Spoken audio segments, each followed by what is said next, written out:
दोस्तों, एक आदमी जब अपने ससुराल जाता है तो उसकी पत्नी देखती है कि वो काफी मात्रा में शराब पी रखी है। वो पूरे तरीके से नशे में धुत है।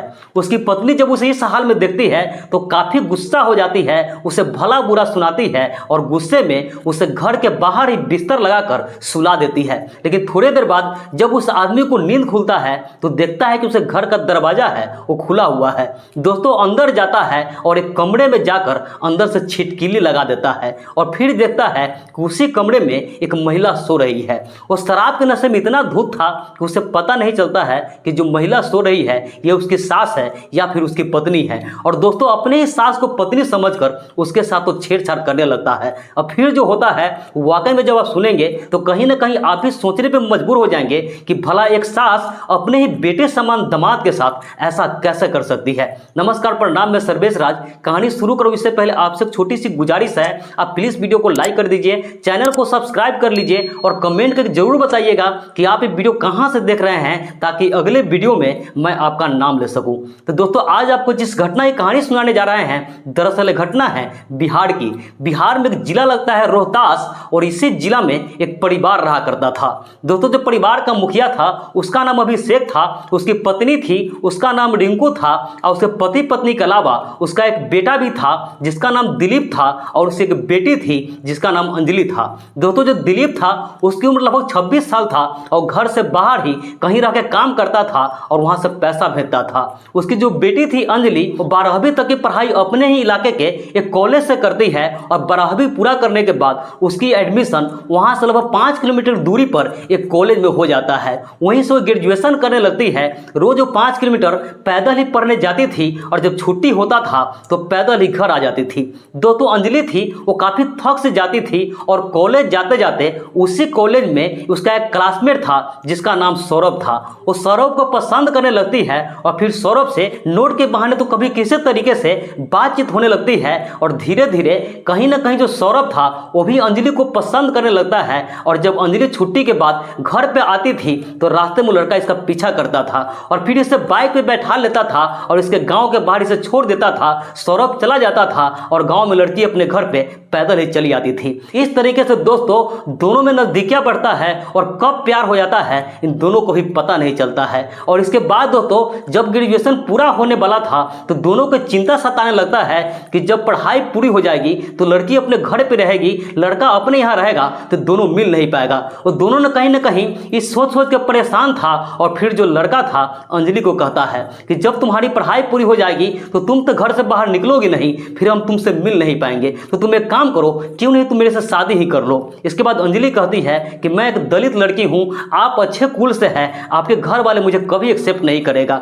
और यहां तक कि मेरे भी घर वाले को पता चलेगा तो मेरे भी घर वाले इस रिश्ते के लिए नहीं मानेंगे। लेकिन फिर भी वो लड़का कहता है कि तुम अपने घर पे कोशिश करो, मैं अपने घर वाले को बताता हूं, क्या पता ये लोग मान जाएंगे। वो लड़की कहती है ठीक है, अपने घर जाती है, अपने पिता जो अभिषेक होता है उनसे सारी बात बताती है। दोस्तों, अभिषेक था जैसे ही बात सुनता है वो कहता है कि तुम पागल हो गई है, वो अच्छे कुल से है, हम लोग दलित है और दलित लड़की को अच्छे कुल वाले कभी भी नहीं अपनाएंगे। अगर खुदा न खाते वो लड़का तुमसे शादी कर भी लेता है तो बाद में तुमको दर दर ठोकरें ही खानी पड़ेगी। इसलिए उसका पिता अभिषेक होता है उस लड़की के लिए आनन फाने में रिश्ते का तलाश करने लगता है। और फिर दोस्तों, रोहतास जिले के ही एक गांव में एक लड़का होता है जिसका नाम संजय होता है। वो प्राइमरी स्कूल में टीचर होता है। जब उस लड़का को देखता है तो लड़का को इसका पिता अभिषेक था पसंद कर लेता है और सोचता है कि मेरी बेटी के लिए परफेक्ट रहेगा। फिर उसके घर रिश्ता लेकर जाते हैं और जो संजय का घर वाला था वो लोग भी लड़की को देखते हैं और अंजलि को देखते ही पसंद कर लेते हैं, क्योंकि दोस्तों वाकई में जो अंजलि थी वो बेहद ही खूबसूरत थी।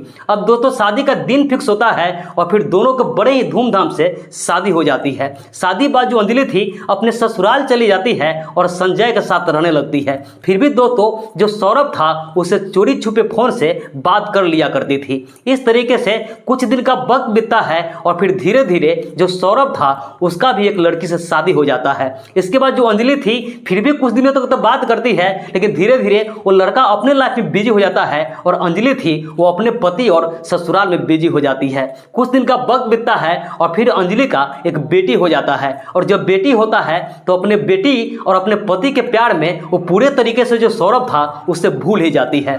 इस तरीके से वक्त बीतते रहता है और धीरे धीरे दोस्तों जो संजय था उससे गलत लोगों से दोस्ती हो जाती है और दोस्ती में आकर वो शराब पीने लगता है। अब जब भी वो घर पे आता था तो पूरे तरीके से शराब के नशे में धूत होकर ही आता था दोस्तों, क्योंकि उसे पैसा की तो कमी थी नहीं, वो प्राइमरी स्कूल का टीचर था और जब छुट्टी होता था तो रास्ते में शराब पीता था और शराब पीकर घर चलाता था। जब घर आता था नशे में तो अपनी पत्नी अंजलि होती है उसके साथ झगड़ा करता था, उसके साथ मारपीट करता था।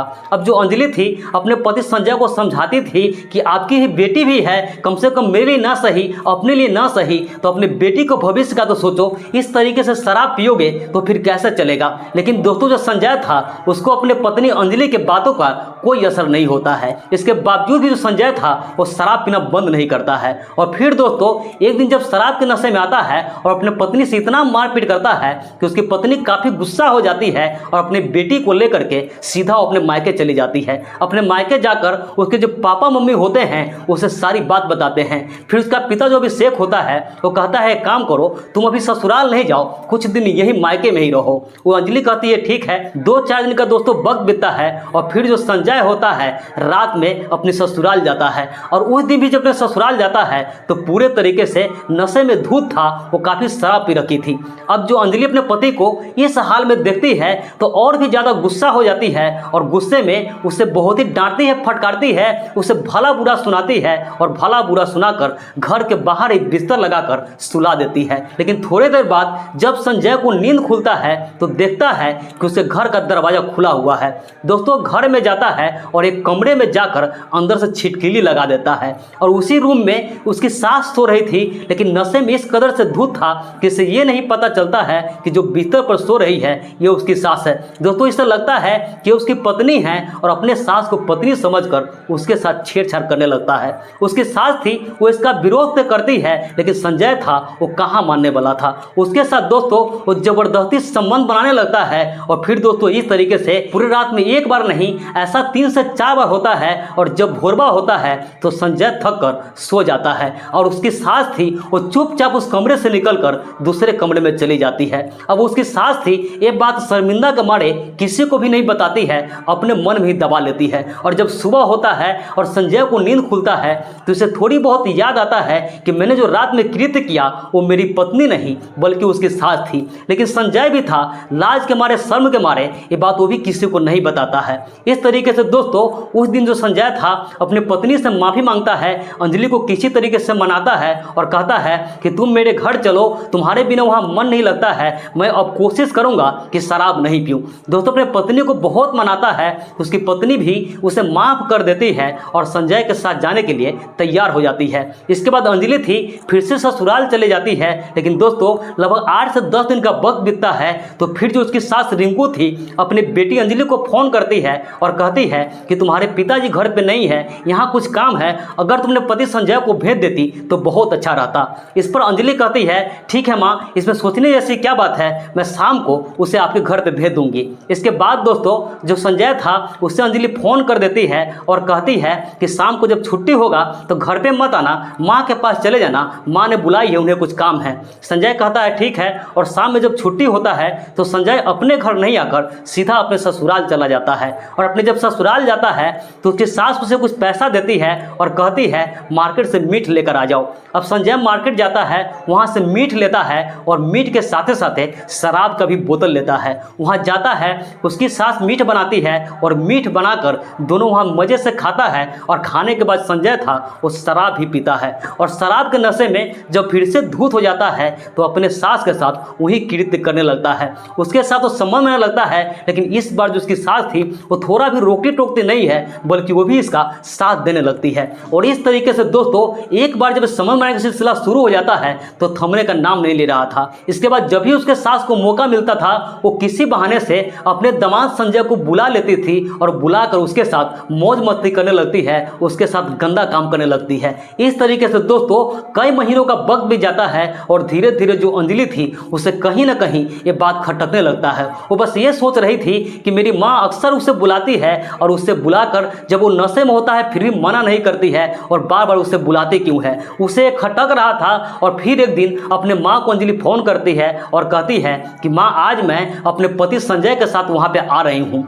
उसकी माँ कहती है ठीक है बेटी आ जाओ। इस पर जो अंजलि होती है अपने पति संजय के साथ अपने मायके चली जाती है। अब जब मायके में जाती है तो शाम का खाना बनता है, सभी लोग खाना खाते हैं और इसके बाद जो संजय होता है वहीं पास के एक मार्केट में जाता है और वहाँ शराब लेता है, शराब पीता है और शराब के नशे में धुत होकर ससुराल पहुँच जाता है। जब घर पे पहुँचता है तो उसकी पत्नी देखती है तो फिर से काफ़ी गुस्सा होती है, इसे डांटती है, फटकारती है और डांट फटकार करके फिर से उसे बाहर बिस्तर लगा देता है और उसे बाहर ही सुला देता है। अब जो संजय था वो बाहर ही नशे में सोया हुआ था और उसकी पत्नी और उसके बाकी लोग अंदर सोया हुआ था। उसकी पत्नी को उस दिन नींद नहीं आ रहा था, वो बस यही सोच रही थी कि जब ये शराब पीकर आता है तो मेरी माँ इससे कुछ बोलती क्यों नहीं है और बार बार इससे क्यों बुलाती है। यही सब सोच ही रही थी कि थोड़े ही देर बाद इसके माँ के कमरे से कुछ अजीब आवाज़ें आने लगता है। अब जो अंजलि थी उठकर बाहर निकलती है और बाहर निकलकर जब देखती है तो इसका पति था उस बिस्तर पर नहीं सोया था।